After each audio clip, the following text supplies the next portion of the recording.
everybody, and welcome to the History and Chill channel. Today I'm going to do a requested video. It was requested by a subscriber called I Can't Think of a Name. I think that was it. And I'm going to do a little video with some facts about Belgium. He asked for that since he was American and he wanted to know a little bit more about the history of Belgium. And I thought it would be fun to do a little video about Belgium during the First World War. Because my great-grandfather, he fought in the First World War. And I remember some stories from my grandmother she told me some stories about him during the war. There was this one interesting story that my great-grandfather was an officer in the Belgian army, and he was patrolling with his squadron, and they were by bike, and my great-grandfather had he wanted to check out what was in store for the army, for his army, his squad, and he went to check it out together with another one of his squad. And when they came back, all the other soldiers were arrested, and he got away back, apparently. I'm not really sure if it was a story from my grandfather or great-grandfather, because my grandfather fought in the Second World War and my great-grandfather in the First World War. So I'm not sure if I'm mixing those up, but I think it was the First World War. Anyways, without further ado, because I'm already rambling so much, I'm going to get into this video for you. Now, to make a video about Belgium in the First World War, brave little Belgium, as they said in the British newspapers, we have to start where it all started. Belgium, this is important later on in the video, Belgium became independent in 1830. It gained independency from the Netherlands. Now, this was partly because of King Willem of the Netherlands limiting freedom for Belgians, and the Belgians were protesting against it. But eventually they got independence, which is the most important thing to get out of this fact. And then fact number 2 is also very important, because Belgium is such a small country and it's so central in Europe. Belgium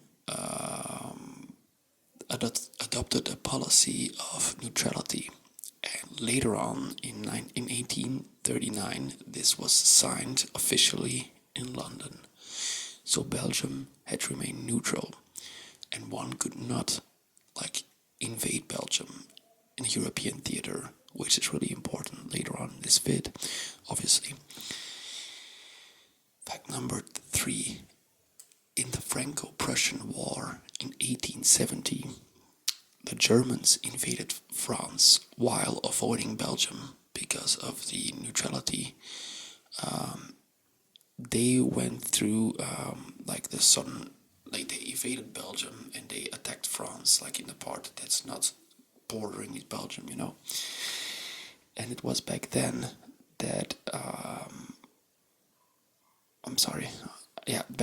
that Germany's supreme commander Alfred von Schlieffen came up with a plan to attack France in the future, so after the Franco-Prussian War. But he invented a plan called the Schlieffen Plan, and that was because they anticipated another war coming up, maybe the next 50 years or something. And he came up with a plan called the Schlieffen Plan, which basically meant that France was to be attacked through Belgium. They made a pivoting maneuver and they invaded France through Belgium to cut off the troops stationed in the north of France. So this was called the Schlieffen Plan. Now, fact number 4.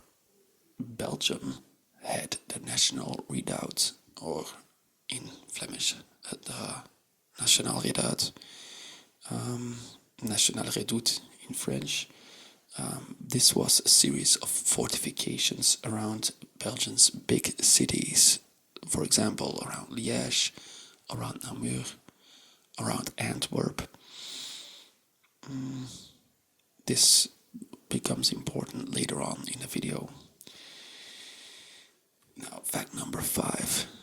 In August 1914, the German ambassador handed out an ultimatum to the Belgian government to demand free passage through Belgium, because they obviously wanted to try this Schlieffen Plan that was invented in 1870. Around 1870, probably later, a bit later. But yeah, the Belgians, they refused. They said, no, you cannot invade our country and attack the French. So which basically meant that Germany had to, Germany, they went to war with Belgium. Which brings us to the next fact, fact number 6. The Schlieffen Plan was put into action. The key to make this a success for the Germans was speed. The Belgians did everything they could to stop the Germans. First, they fought at the city of Liège. Eventually, the city had to surrender, but the fortresses remained in Belgian military hands. They didn't wanted to give them up. So, fact number 7, the Germans used their big guns.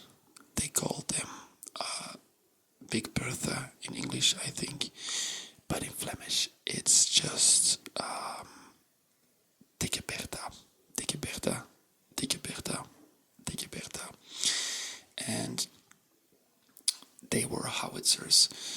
And yeah, they just shot the entire fortresses to rubble, basically, and all the soldiers in the fortresses surrendered or died, and another part they fled towards cities like Namur or Antwerp.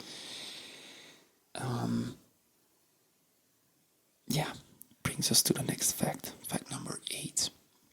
Once the Germans reached Namur after capturing Liège, the Germans did the exact same thing and bombarded the fortresses around the city of the National Redoubt. Eventually, all Belgian forces had to flee towards Antwerp. Now, fact number 9.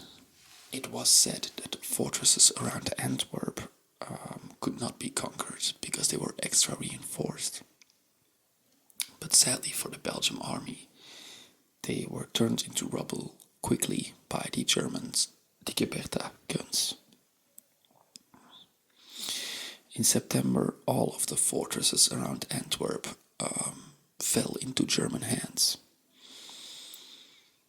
Fact number 10. Eventually, the British came to help, but it was too late. Antwerp fell, and the king and the rest of the Belgian army fled towards the west of the country.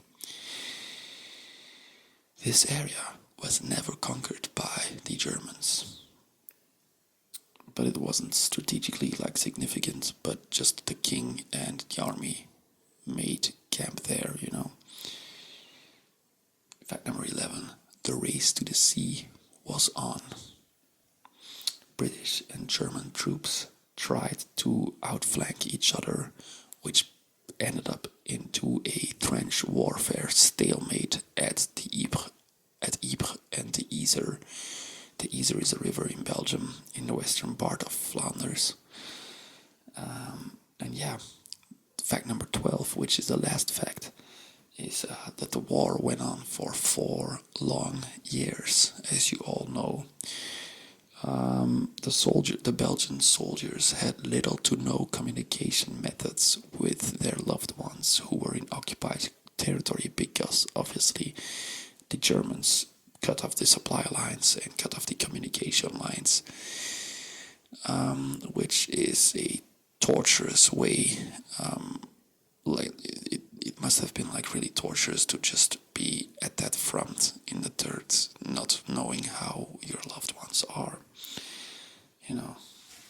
So yeah, if you ever visit Belgium, I recommend visiting the tower at the Yser. It's a big tower, and there's a museum inside, and there's even like a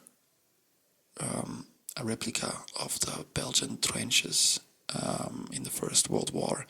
You can walk through them, and it's really like cool. They use like the exact same materials. They're used there. You can see uniforms, weapons, everything. You can even smell mustard gas. Now that's a simulated smell. It's not real mustard gas, because that would be poisonous, obviously. But it's very like you can learn a lot from visiting that place. We visited when we were kids in school. In fact, I think almost every school in Belgium goes there, especially the Flemish part, because it's a big part of Flemish history. Yeah, you can also like. It's very interesting to see the struggle of the Flemish soldiers back in World War One, but that's an entirely different discussion. But yeah, that kind of like wraps around the German invasion in World War One through Belgium. I hope you liked this video. I thought it was really interesting, and I based myself on a YouTube channel called History Hustle. That guy is also really good in making historical videos, but they're not ASMR or anything like that. But if you're interested in history, I guess you should definitely check out that guy's channel, because I think it's really interesting. Yeah, I think I'm going to wrap up the video right here. Also, you notice I'm not whispering like I used to. I just felt like talking. I don't know if you like this. Let me know in the comments. If you really hate it, I will just whisper on and don't talk at all. I mean, like, not use my talking voice or soft speaking voice. But anyways, let me know what you think. I was just taking my mic again. I hope it's not too loud or too soft or something. But anyways, I'm tapping out. I'll see you in the next video. Cheers.